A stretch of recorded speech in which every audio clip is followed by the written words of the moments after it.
பிரியமான அன்பு சகோதர சகோதரிகளே, நான் ஆண்டவராகிய இயேசு கிறிஸ்து நாமத்தாலே நன்றிகளும் சோதரர்களை இருக்கிறோம். கர்த்தர் உங்களை மேலும் மேல் ஆசீர்வதித்து பெருக செய்வார் என்று நான் விசுவாசிக்கிறேன். எப்போதும் நான் விசுவாசிப்பதெல்லாம் மற்றவங்க பெருக செய்வதே என்னுடைய விசுவாசம் எப்போதும் இருக்கும்.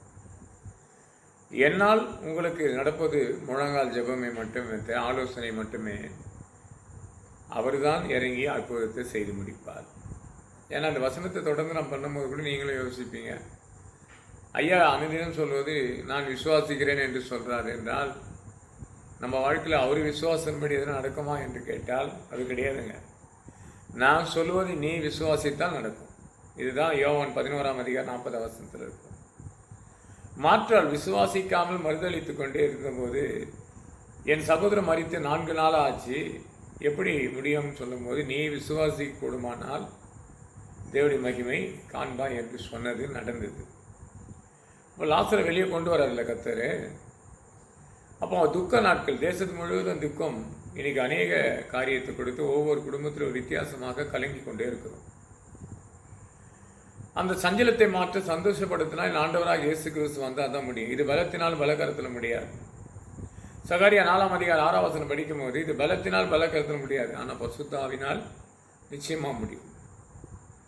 இஸ்ரவேல் மக்களை கொடுத்து ஆபிரகாமோடு ஒரு தரிசனத்தை தேவன் வெளிப்படுத்தினார். இந்த தரிசனம் ஆபிரகாமுக்கு வெளிப்படும் போது ஆபிரகாமுக்கு வாரிசே கிடையாது, தன்னுடைய சொந்த பிள்ளைகளோ கிடையாது. அந்த காலகட்டத்தில் தான் சொல்றார், உன் பிள்ளைகள் 40 ஆண்டுகள் அடிமைப்பட்டிருப்பார்கள், உன் தேசம் இப்படி தான் இருக்கும்னு சொல்லி ஒரு தரிசனம் தான் ஆதியாகமம் 15:13. ஆனால் அதுக்கப்புறம் 400 வருஷமானு கேட்டால் கிடையாது, அதுக்கு மேலே மாறிடுது.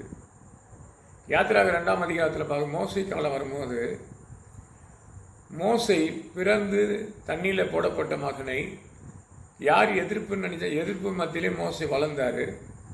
அவர் மகிழ்ச்சி. ஆனால் பெற்ற தாயிடத்தில் திருப்பி கொடுக்குற அளவுக்கு ஏற்படும். அது யாத்திராகமம் 2 நீங்கள் படிச்சீங்கன்னு சொன்னால், எந்த தாயார் தன் மகனை காக்கணும் என்று சொல்லி தண்ணியில் விடுறாங்களோ அதே தண்ணியில் எதிராளிக்கிட்ட கடுத்து அந்த குழந்தை யார் வளர்க்கணும் என்று தீர்மானித்து ஒரு அனுப்பும் போது தாயார்கிட்ட திரும்பி கற்றுக் கொடுப்பார். அப்போ வளர்ச்சி அங்கே பெற்றவங்க எடுத்து திரும்பி வரும்போது வளர்ச்சி பெருக தானே செய்யும். அவன் வளர்ந்து வர நாட்களிலே அவன் சகோதரர்களுக்கு ஒரு பாதிப்பு ஏற்படுகிறது. அந்த எதிராளி அடித்து மண்ணுக்குள்ளே புதைத்தர்றான். இதுதான் யாத்திராகமம் 2:11 இருக்கும். அப்போ அந்த தேசத்தை விட்டு புரதேசத்துக்கு கடந்து போகும்போது சில ஆண்டுகள் அங்கே தங்கி திருமணமாக இருக்கப்படும்போது தான் யாத்திராகமம் 3:3 படிக்கப்படும் போது முள்செடியிலிருந்து தேவன் தரிசனம் ஆகப்படும் போது முகமாக நீ வந்த உன்னை கொல்ல நினைச்ச மனிதன் அவன் மரித்து விட்டான், நீ கடந்து போ என்று சொல்லி மோசையோடு பகிர்ந்து கொள்ளுகிற ஒரு தேவதூதர் சாட்சிகளை நம்ம யாத்திராகமம் புத்தகத்தில் 3:4, 5 படிச்சோம்னா ரொம்ப அழகாக இருக்கும். அப்போ சொல்லப்பட்ட வார்த்தையின்படி மோசை மறுபடியும் இதே வார்த்தை தான் மத்திய புத்தகம் 2:20 இருக்கும். இயேசு கிறிஸ்து இருக்கக்கூடாதுன்னு நினைச்சு அவன் மரித்தான், நீ கடந்து போ என்று சொல்லி தேசத்துக்கு கடந்து வருவான். பைபிளில் ஒரே மாதிரி இருக்கும், மாற்றிலாம் இருக்காது. நீ மத்திய புத்தகத்தில் 2:20 என்ன படிக்கிறோமோ இது யாத்திராகத்தில் 2:23 உன்னை கொல்ல வகத்தேடிவன் மரித்தான் இடத்துல வா என்று தேவதூதர் சொல்லக்கூடியது 6 திட்டமாக தெளிவாக சொல்லுவது. 2:22 இருக்கும். அது மத்திய புத்தகத்தில் 2:20 இருக்கும். இயேசு கிறிஸ்து கொல்ல நினைத்தவன் மரித்தான், கடந்து வர சொல்லி தேவன் கட்டளைகிறார், தேவதூதர்கள் சொல்கிறாங்க. இதெல்லாம் ஒரே மாதிரி இருக்கும். அப்போது 40 வருஷத்துக்கு மேலாக சிறுமைப்பட்ட ஜனங்களை தேவன் விடுவிக்க ஒரு காலம்தான் அது. இந்த காலமாக இருக்கட்டும், இந்த வினாடியாக இருக்கட்டும், இந்த சுவிசேஷத்தை நீங்கள் கேட்குற அந்த வினாடியாக இருக்கட்டும், உங்கள் துக்க நாட்கள் முடியும். ஏசி 60 இருக்கும் இல்லையா, அவன் துக்க நாட்கள் முடிந்தது, அது இந்த நாட்கள் தான். வாழ்க்கையில் எப்படியெல்லாம் கஷ்டப்பட்டாங்கன்னு சொன்னால் அடிமைத்தனத்தில் கஷ்டப்பட்டாங்க. யாத்திராகத்தை படித்தோன்னு சொன்னால் எப்படிலாம் அடிமைப்படுத்தினாங்க அவங்க. அந்த அடிமை மரணத்துக்கு ஏதாவது கூட எதிர்ப்பு வரும்போது கடைசி நேரத்தில் கர்த்தர் காப்பாற்றி வழி நடத்தினாங்க. இதுதான் நேற்று செய்தியில் இருக்கும் இல்லையா. யாத்திராகமம் புத்தகத்தில் 14 14 படித்தோம்னு சொன்னால் விடுவித்ததும் செங்கடலிலிருந்து விடுவித்து காத்ததை நம்ம செய்திகளாக பகிர்ந்து கொள்ளப்பட்டோம். நான் சிறுமைப்பட்ட காலங்களும் துன்ப கண்ட வருஷம் சரியாக எங்களை மகிழ்ச்சியாக்கினார் என்று சொன்னால், நீ விசுவாசிக்க கூடுமானால் உன் வாழ்க்கையில் ஒரு மகிழ்ச்சியை தேவன் கொடுப்பார். எப்பவுமே பாருங்க, வசதி வாழ்க்கையில் உயர்த்தப்பட்டவர்கள் என்று நினைப்போம். சவுலாக இருந்திருக்கும் போது வசதி வாழ்ப்போடு ஒரு அரசாங்கத்தை ஆளுகை செய்யக்கூடியவன் தான் சவுல். அவன் தேவனுக்கு பிரியமில்லாத அநேக காரியத்தை செய்தான். தேவனுக்கு எதிர்ப்பான செய்திகளை பண்ணான். இது அப்போஸ்தலர் 8ஆம் அதிகாரம் 4ஆம் வசனம் 5ஆம் வசனம் பிடிக்கப்படும் போது அநேக கிறிஸ்து குடும்பத்துக்கு வந்து பெண்களையே அடிமைத்தனப்படுத்திக் கொண்டிருந்தவன் தான் இவன். அந்த காலத்தில் மோசையின் காலத்தில் நடப்பதை போல ஒரு நிறைய வசனங்கள் பார்க்கும்போது, புதிய ஏற்பாட்டின் வழியாக படிக்கும் போது அவர் மத்தியே ஒருத்தருப்பார், பிலிப்புன்னு ஒருத்தர். அந்த அதை பற்றி அவருடைய சுவிசேஷத்தை மட்டும்தான் பயன்படுத்தினார் தவிர, சவுல் என்ற ஒரு மனிதன் அநேகரை துன்பப்படுத்துகிறான் என்ற செய்தியே கிடையாதுங்க. ஆனால் அதை கொடுத்து நினைக்கக்கூடிய ஒரு செய்திகளை தேவன் ஏற்படுத்தினார். பழைய ஏற்பாட்டின் வழியாக பார்க்கத்தாலும் சரி, புது ஏற்பாட்டின் வழியாக சவுலா அந்த காலத்தில் என்னெல்லாம் பண்ணான்றத அப்போஸ்தலர் 9ஆம் அதிகாரத்தில் படிக்க போது 3ஆம் வசனம் 4ஆம் வசனம் பண்ணும்போது, வானத்தில் அந்த அக்னி ஊற்றப்படும் போது, அந்த சவுல் மேலே ஊற்றப்படும் போது அவன் செய்த தவறுகளை உணர்ந்து சொல்லக்கூடியதாக இருக்கும்போது தேவன் அவனை ஆசீர்வதித்து வைத்தினார். அதுதான் அவன் சிறுமைப்பட்ட காலங்களும் துன்ப கண்ட வருஷத்தில் சரியாக அநேக ஜனங்களுக்கு ஒரு விடுதலை கொடுத்தது. யார் எதிர்ப்பாக இருந்தானோ, யார் தலைமை தாங்கி நடந்தானோ, யார் எல்லாத்துக்கும் முன்னிருந்து செய்தானோ, அந்த சவுலை தேவன் பவுலாக மாற்றினார். இன்னைக்கு பார்க்குறவங்க அநேக நீங்கள் நினைக்கிறீங்க, யாரை சவுலை போல உத்து பார்த்து கொண்டிருக்குன்னு எனக்கு தெரியாது இல்லையா?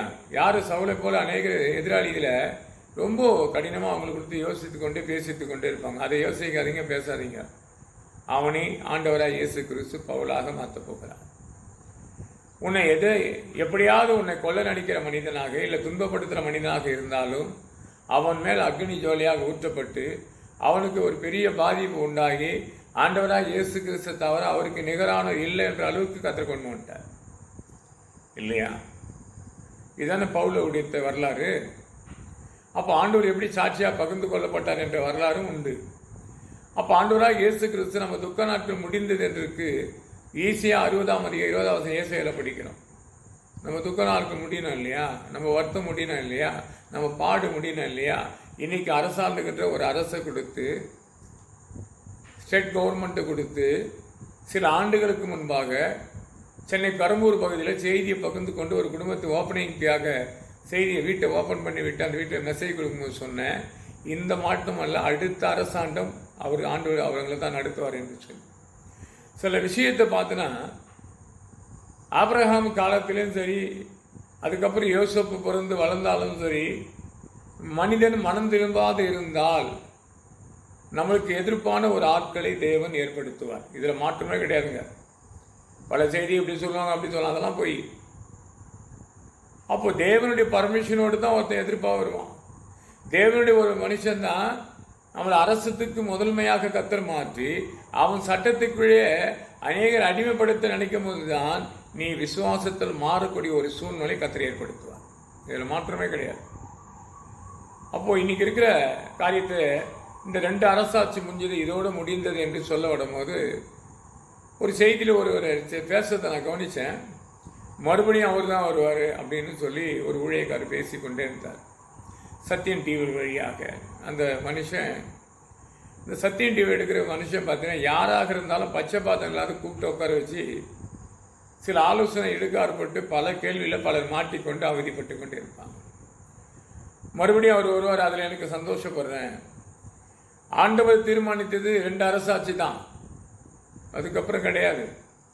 ஆனால் அவருடைய சூழ்நிலை, அவர் ஒரு போதகர் என்று அங்கேயே போட்டுருக்காரு, எல்லாம் சத்தியம் டிவி இருக்கார், நல்லா பேசுகிற, கேட்குற கேள்விக்கு அவரால் பதில் சொல்ல.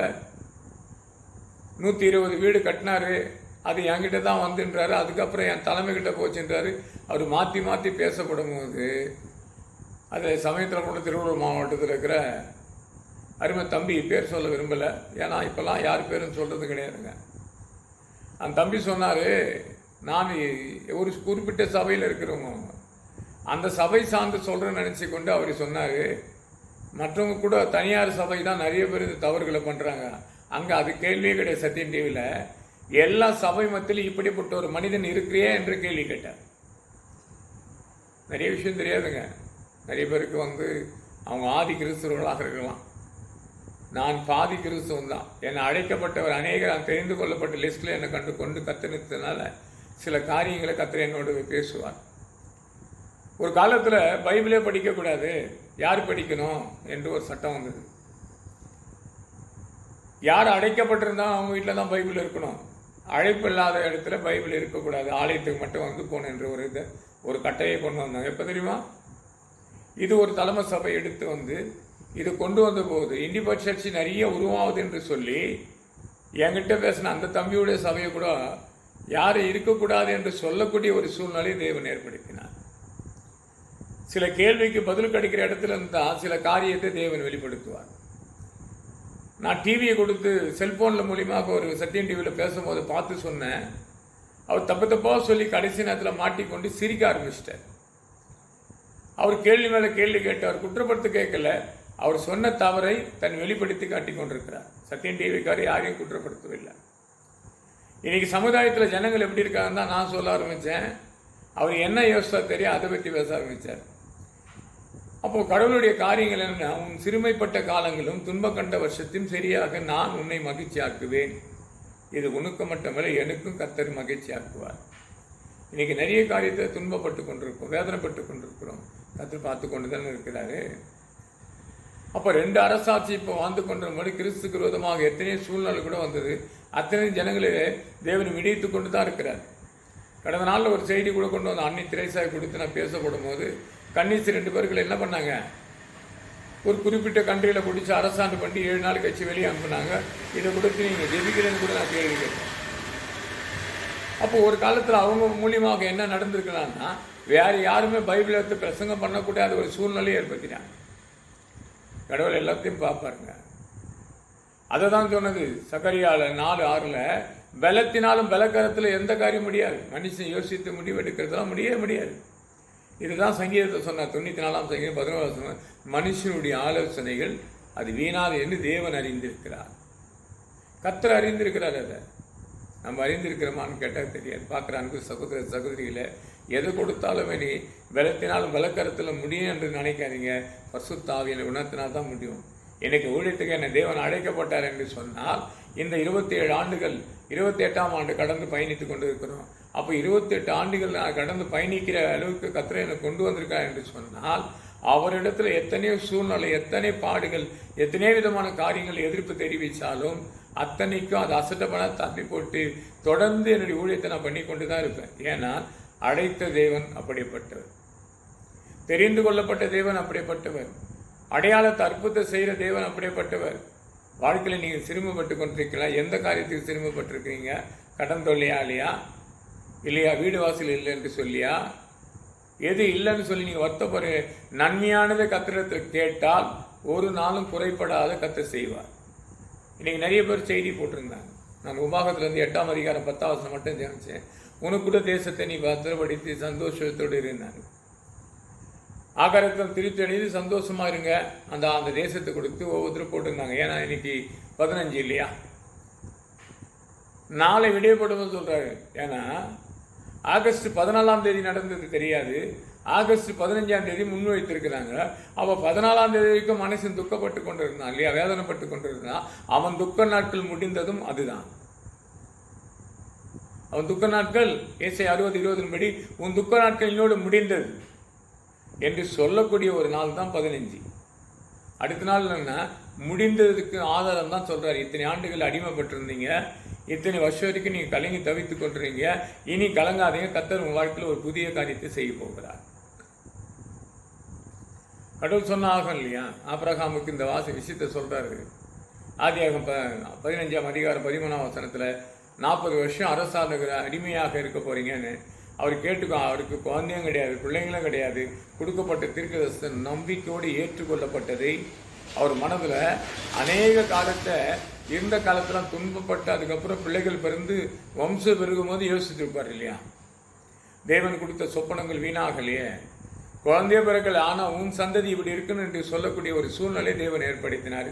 சொன்னபடி அந்த சந்ததி பெருகிச்சு. இன்னைக்கு அவரை கொடுத்து நம்ம என்ன பண்ணுறோம், அப்போ நல்லா படிக்கிறோம் இல்லையா நம்ம? அப்போ அநேக காரியத்தை கொடுத்து ஆதிதாகம் ஆபிரகாமை கொண்டு ஈசா கொடுத்து யாக்கோப்பு கொடுத்து யோசோப்பை கொடுத்து மோசை கொடுத்து லைனாக பேசி கொண்டு வருவோம். நம்ம வாழ்க்கையில் எல்லாரும் அனுபவிச்சு கடைசி நேரத்தில் இருந்த கர்த்தர் இன்னைக்கு சொல்கிறாரு, உன் சிறுமைப்பட்ட காலங்களும் துன்பம் கண்ட வருஷமும் சரியாக இந்த வினாடியிலேருந்து கர்த்தர் உன்னை மாற்றிருக்கிறார் என்று நான் நம்புகிறேன்.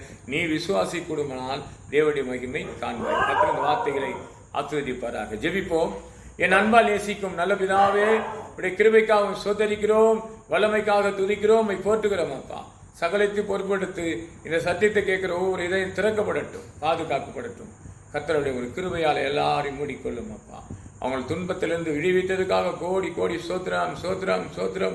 எங்கள் வாழ்க்கையில் ஏற்பட்ட எல்லா துன்பத்தையும் மாற்றுறதுக்காக சோத்திரம் சோத்திரம் சோத்திரகத்தா. சகல கட்டு ஒடித்து பரிசுத்தமாக பெரிய பிதா. ஆமேன் ஆமேன். பார்க்குற அன்பு சகோதர சகோதரிகளே, இன்றைக்கும் சொல்லுகிறேன், இன்றைய மழை மறுபடியும் உங்களிடத்தில் சொல்கிறேன், இந்த தளம் போகிறதுக்காக நீங்கள் ஜெபம் பண்ணுங்கள். இதயத்தை திறக்கப்பட்டால் தேவனுக்கு கொடுங்க, தளத்தை போட்டு முடிப்பான். இப்போ நீங்கள் சைடு பார்த்தீங்கன்னா அங்கே போட்டு மூடி தான் வச்சுருக்கிறேன் இல்லையா? சாயந்தரம் பலத்த மழை திருத்தணி முழுவதும் இன்றைக்கி திருத்தணியில் நிறைய ஒரு பெரிய கூட்டங்கள் நடந்து ஓடிக்கொண்டிருந்தாலும் பாவம் இன்றைக்கி எல்லா ஜனங்களும் மழையால் ஓரம் ஒதுக்கி நிற்க முடியாத அவதிப்பட்டாங்க. சபை இருந்தும் சபைக்குள்ளே உட்காந்து இந்த தண்ணி உள்ளே செதுற மன சஞ்சலம் தான் பட்டு கொண்டிருக்கிறேன். என் சஞ்சலத்தை மாற்றி சந்தோஷப்படுத்தினேன் என்று சொன்னால் நீ சொன்னால் முடியும். இது பணத்தினாலும் பதவினாலும் முடியாது. நீ ஜெபித்தால், நான் ஜெபித்தால் அது முடியும். எல்லாருக்கிட்டையும் எல்லாம் இருக்குது, கொடுக்க மனதில்லை. அது கொடுக்கும்படியாக நீங்கள் ஜெபம் பண்ணுங்கள். கர்த்தர் உங்களுக்கும் உள்ளத்தில் பேச கொடுங்க. கர்த்தர் உங்களை மேலே மேலே ஆசீர்வதிப்பாராங்க. ஆமீன் ஆமீன் ஆமீன்.